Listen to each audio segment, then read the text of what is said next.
All right. With the World Cup right around the corner, we thought we'd do something pretty special with the House of Champions team. Yes, that is right. My name is Ian Joy. That's Nigel Rio Coker. We've got Michael LaHood and Jonathan Johnson in the house. We're going to choose what would be our best 11s, our preferred 11s, our perfection of 11s, whatever it may be.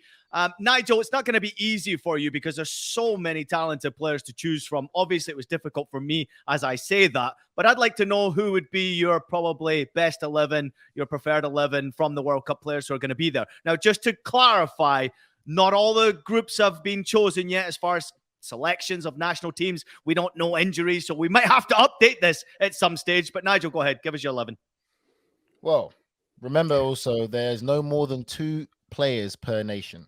But I've gone with Courtois in goal, Cancelo at right back, centre back Antonio Rudiger, and Kim from Napoli of South Korea, obviously. Alphonso Davies is my left back. My 2 in midfield is Chouamini and Jude Bellingham. And yes, I've gone with the Paris Saint-Germain 3 of Neymar, Messi, Mbappe. And my number 9 is going to be Lewandowski.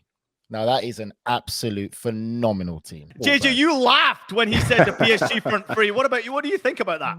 Well, yeah, because it's exactly the same front 3 that I've gone for. I've gone for a slightly different setup. But I'm actually quite worried about how much similarity there is between some of Nigel's picks and my own.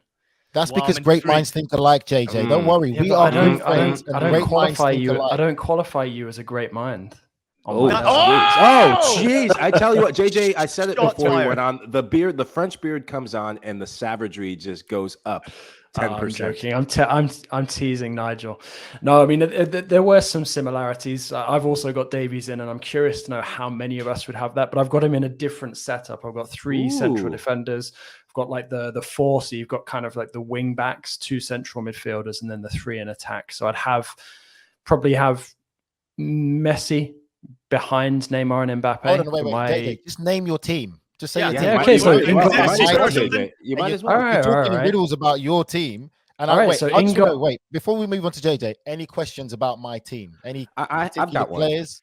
I've got one. So we know the different players. It's a different setup when you go to the international tournaments. When it's a World Cup, it's the biggest stage ever. Yes. I like the willingness and the gall to put Kim in, but come on. Look at some of the biggest names, the center backs around the world. You're going to put him in ahead of the likes of Virgil van Dijk. Let me answer that question for you, Michael. Stalwarts around the world. Okay, let me answer that question for you and the fans listening. Ladies and gentlemen, this is the first ever World Cup in winter, halfway through a season. Forget everything else we've seen before every other World Cup, because you know what's the most important thing right now in this World Cup? Taking players on current form right now.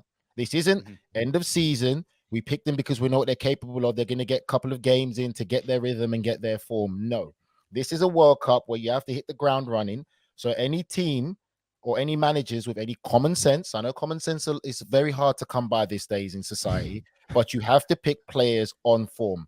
People who don't do that, you will see them suffering at this World Cup because it's also World Cup. Your best 11 as well. So you have a right to choose who you want. Mike, take it away with your 11, please, Michael, before we get into JJ's. So I wrestled with this. I got a good night's sleep, finally.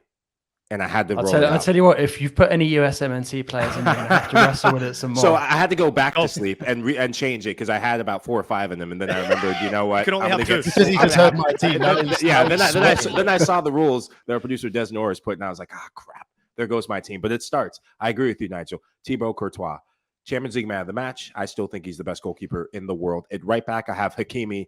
Got to give a shout out to one of the best right backs in the world, playing well for PSG. He will give the width, bombing up and down. Center back, Marquinhos. Keep him alive. He's a leader of PSG. He's a leader on that Brazilian national team.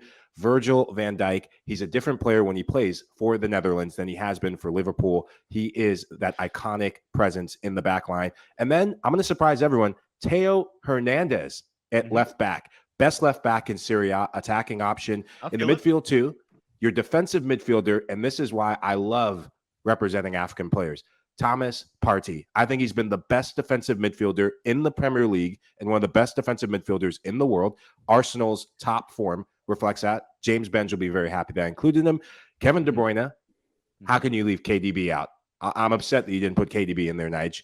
And as number 10, Lionel Messi, Messi the Lion. He will dictate things attacking midfielder.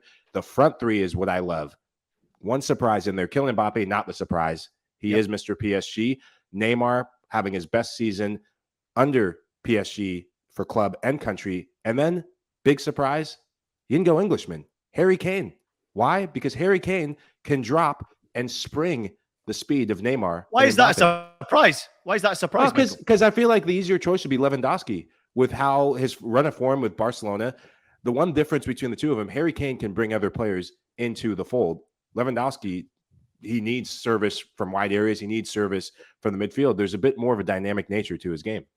Yeah, well, he knows how to win a golden boot as well already. Go ahead, Nigel. Sorry. I'm just going to say, Ian, I understand what he's saying, but when you have Messi in the team, you don't need anyone to drop off. That's just the reality. We watch Messi all the time. We see what he brings in. He can bring in that creative element. If you've got players who make intelligent runs and the right runs, Messi will find them. So that's a dynamic I don't get a bit. Well, that's a good point. The point is a good point, but for me, I've gone for youth and enthusiasm in my two. But I think as well, taking Kane over Lewandowski, that's kind of projecting more towards the latter stage of the tournament because let's face it, Lewandowski and Poland are going to face a fairly tough task to get that. Latter stages.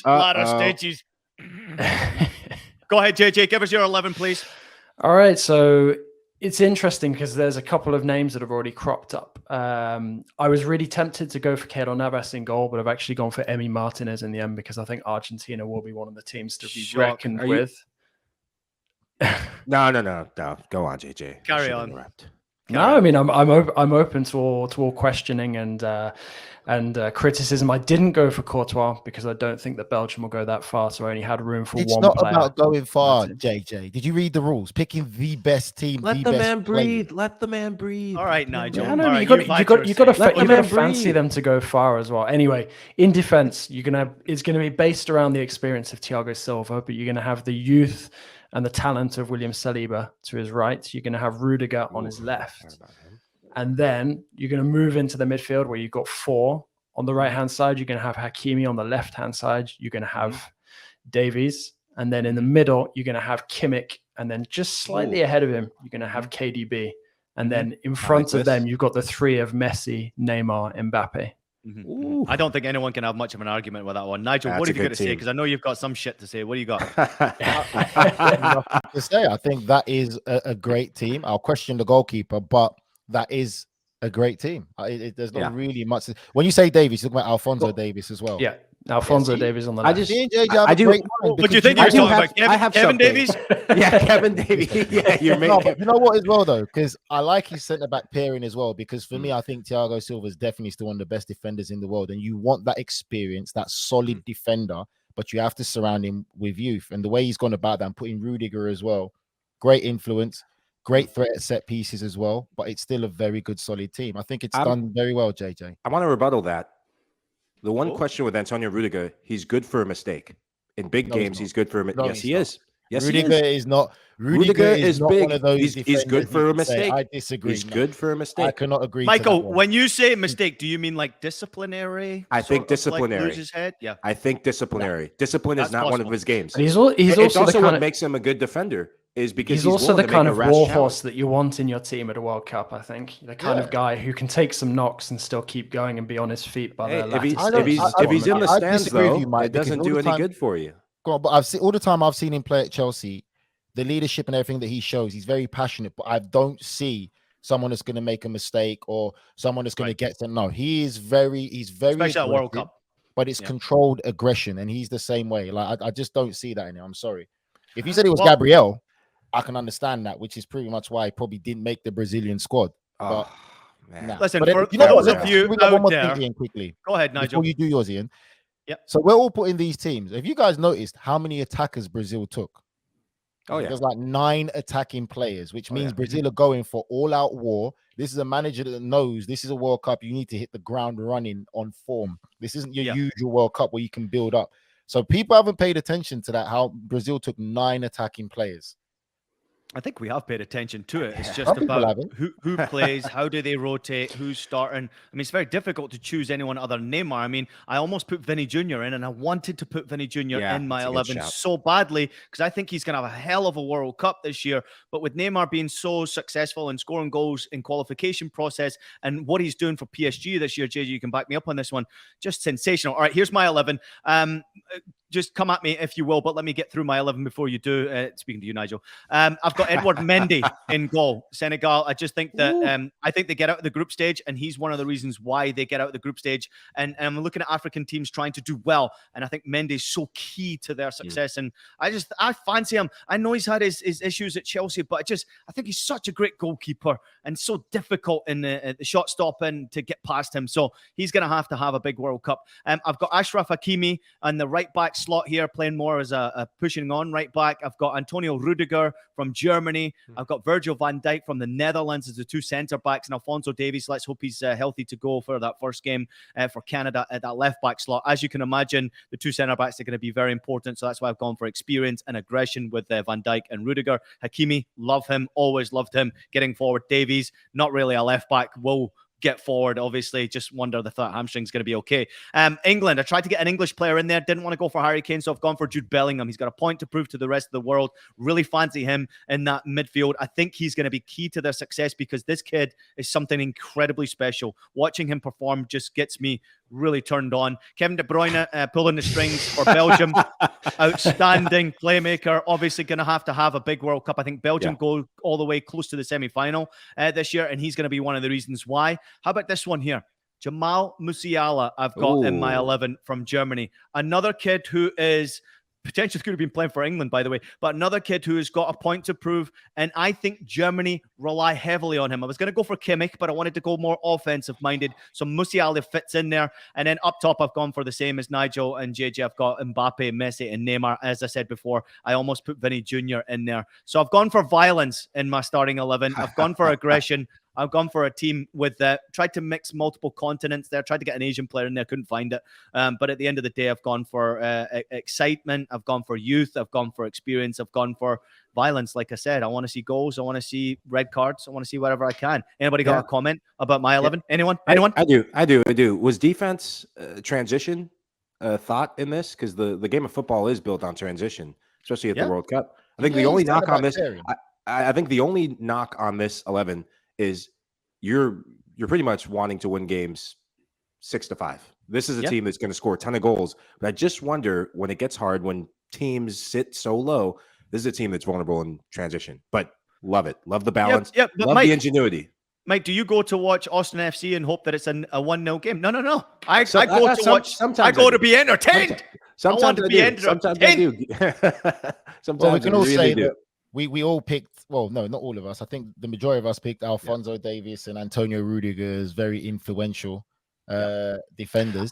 I think it was one. Obviously, we know the front three is undeniable. It just depends on the team around that front three of Neymar, Messi, and Mbappe. I don't think Michael picked that, but that front three there is undeniably probably the talent and the balance you need, with Messi being the creator and facilitating that. But it's just the team around them. So it's interesting.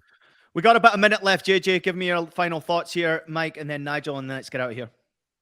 Yeah, I mean, I think something else that I kind of noted, and I was kind of surprised about, maybe that's because I fancy them to have one of those underrated, good tournaments, is we didn't pick too many Netherlands players outside of the obvious ones. I know Van Dijk cropped up a few times, but I really feel like, the Dutch could have a card to play unexpectedly and do much better than many people think. I was very, very tempted to try and, crowbar some Dutch talent in there. Van Dijk was close in my sort of defensive reckoning, but I actually think that they could have a better tournament than many expect.